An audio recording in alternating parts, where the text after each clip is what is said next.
I think we have one successful, relatively successful model for this, which it's sad that the world doesn't emulate. And that's the United States of America, at least in its original conception, with a constitution. So what did America do? It basically said you can vote on your politicians. You can vote for representatives. But we're going to make the power of those politicians very small. We're going to limit their ability to do much. And we're going to do that by having a constitution and a Bill of Rights. For example, we're going to tell politicians, you cannot vote to take away anybody's freedom of speech. That's called the First Amendment, right? You cannot control the press. That's in the First Amendment, right? So what we're saying is, yeah, vote, but politicians have very limited powers. The only role of government, according to Ayn Rand and to a large extent according to the Founding Fathers, is to protect your rights, your individual rights. What are rights? Rights are freedom to action, to act. So only role of government is to protect your freedom. So it's a small role relative to how big of a role it has today. It has no involvement in the economy. It has no involvement in your life. It doesn't tell you what to do in the bedroom. It doesn't tell you who to marry. And it doesn't tell you who to do business with and what products to build and how to trade with those build. That is the ideal government. That is the government as the Founding Fathers of America envisioned it. And you have a constitution and a Bill of Rights that says these are the things that government cannot touch, which is basically most human activities. And even the American Constitution I would rewrite today to make it better, because I think we've learned a lot in the last 200 years and we can improve the American Constitution. But it has to be an improvement towards freedom. It has to be an improvement that limits what politicians can do. You want politicians who can't do much. So I love the First Amendment. I love the idea of separating church and state. I would go further. I would separate ideas from state. I would make sure that the state has no involvement in ideas. Religion is just one form of idea. I don't think there should be a state religion. I don't think there should be a state ideology. And this is why I don't think states should run schools, because then they're imposing ideology onto kids. Even if you try to be neutral, you're going to impose your ideology. I believe in complete state neutrality when it comes to ideology. Second, so I would have 4 separations. Separation of state from ideology. Separation of state from economy. State has no business in the economy. Shouldn't plan anything. No central bank, no regulatory departments. You have a legal system that if somebody's doing something risky, you can sue them. Certainly if somebody's doing risky and you can prove it, they should go to, the government could get involved. But you don't need all these preemptive regulations on everything, right? You just need about things that are known risks or where somebody initiates a lawsuit about something, right? So no involvement of the government in the economy. You don't need the government setting interest rates. You don't need the government, I don't know, deciding to subsidize solar panels and to peanut tax this. You don't need a complex tax code. That's second separation. Third separation, separation of state from education. It's so important. I think it needs to be in the Constitution. And Thomas Jefferson was bad on this. He was the first real public education was the University of Virginia in America, which was funded by the state. And the fourth separation is the separation of state from science. And this is, by the way, my passion about this is to a large extent driven by the climate change debate. I think the fact that government is funding science distorts science.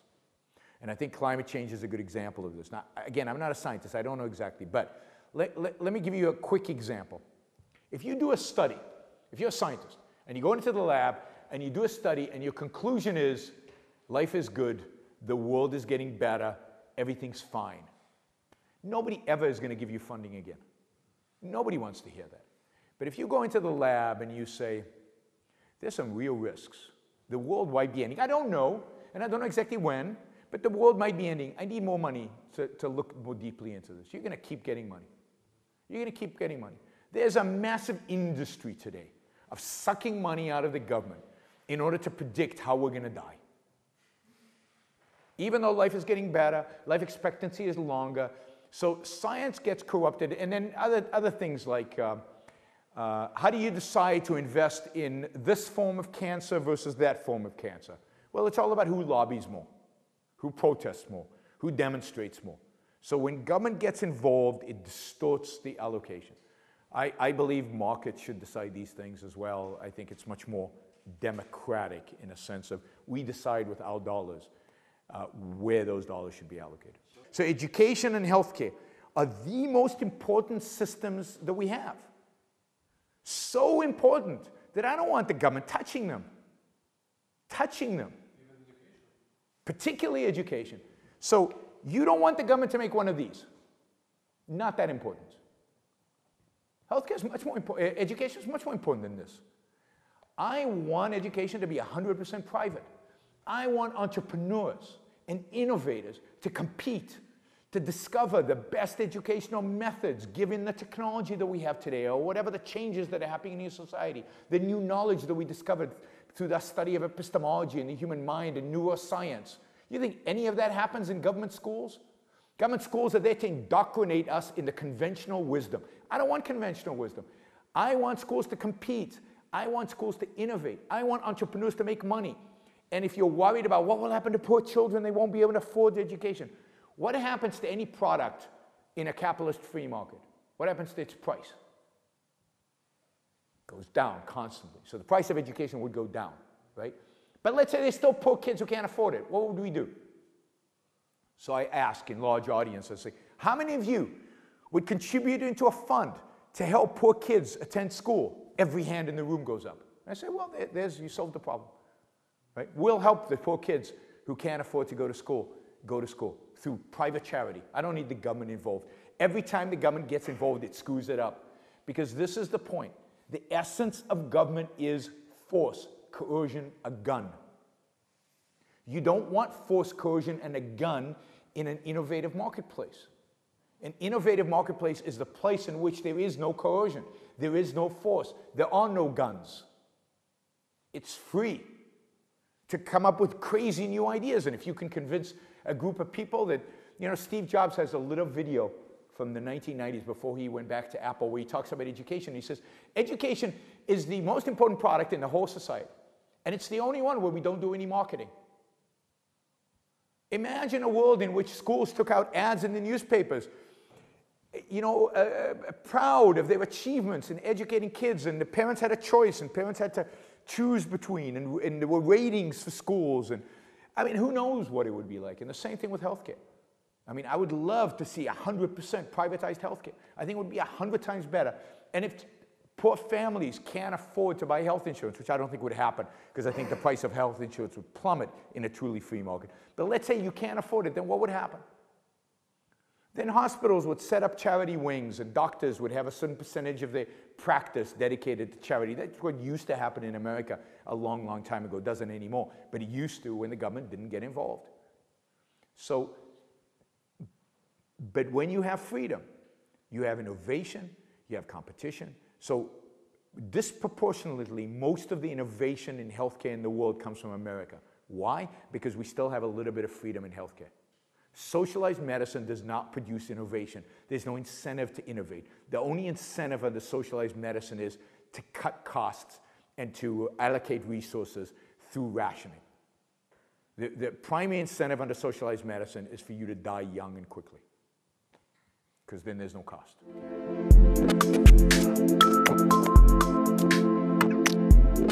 The way to solve the tragedy of the commons is by not having commons. It's by privatizing everything that you can privatize.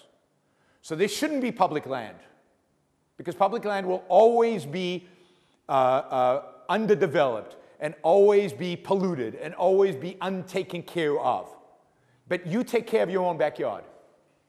And I don't have a right to dump my garbage in your backyard. We know that. That's clear. So let's make all the land and the rivers and the sea, the seafront at least, and everything we can, let's make it private. And if you make it private, people take care of their own stuff. People take care of their own property, right? Can we make everything private? Yes. I mean, you can make air private, but you can make airspace private. We even have in the law systems that relate to airspace and noise from airplanes and stuff, so the legal system has already adapted. In Iceland, they now have property rights as applied to fishing. So where you have property rights, privatized in a sense, the ability to fish and which fish are yours in some sense. So the legal systems have evolved to take into account the privatization of everything. If you divide up the seas into private property, there will be more fish in the seas, not less. Why? Because there's money to be made from fish. So I have no incentive to deplete my fishing stock. I'll give you an example of this. Do you eat a lot of chicken in Ukraine? I mean, we eat a lot of chicken in America. If we stopped eating chicken, would there be more chickens or less chickens? Less. So because there's demand for chicken, there's more chicken. If there's a lot of demand for fish, there'll be more fish. We'll restock the fish. We'll make sure the fish supply is healthy. We'll grow the fish supply. Why? Because we need to use it. You mean entrepreneurs find the way? Yes, if there's private property. But there's a way today. In Iceland, I gave the example of Iceland. They have created a private property system over fishing. And Iceland is the one area in the world where there's no depletion of fish. Because the fishermen, have an incentive to keep the supply going. The same thing in Massachusetts. There's certain fish that were in... no, I'll give you a better example. How do you protect elephants in Africa? All these poachers are going around killing elephants, and they steal their husks, very valuable ivory. So how do you protect elephants in Africa? It turns out Kenya did this. It's an experiment. They privatized them. People own elephants. People own vast amounts of land with elephants on them, and they give them ownership over the elephants. And now it's my elephant you're trying to hunt, and I'm going to stop you. You can make all these things private, and it's far, far better than government, because what happens when it's government? You have a pressure group that has a certain interest in the water, and I have a pressure group, certain interest, and we go lobby the government, and I can pay them $1,000, and you can pay them $1 million, so you're going to get your way. Right? Now, the bribe might be under the table, or the bribe might be over the table, or you can bring them more votes, and I can bring them fewer votes, or however we want to call the bribing. This is how government is corrupted. It's corrupted in the US, and it's corrupted in Ukraine, it's corrupted everywhere by this process. But when it's private, it takes the corruption out of it, because it's clearly identified whose rights over what. So the way to solve these problems, almost all of them, can be solved through privatization. Usually this is about pollution. And if you think about the most polluted place on the planet, well, you're pretty much, after the fall of the Berlin Wall, this was pretty much it. Eastern Europe was the filthiest, most polluted place on the planet. Why? Because you had no property rights. Nobody owned anything. The state controlled everything, and everything was polluted. America is pristine clean in comparison. Why? Because relatively speaking, we have more property rights. The more property rights you allow, the cleaner the environment is.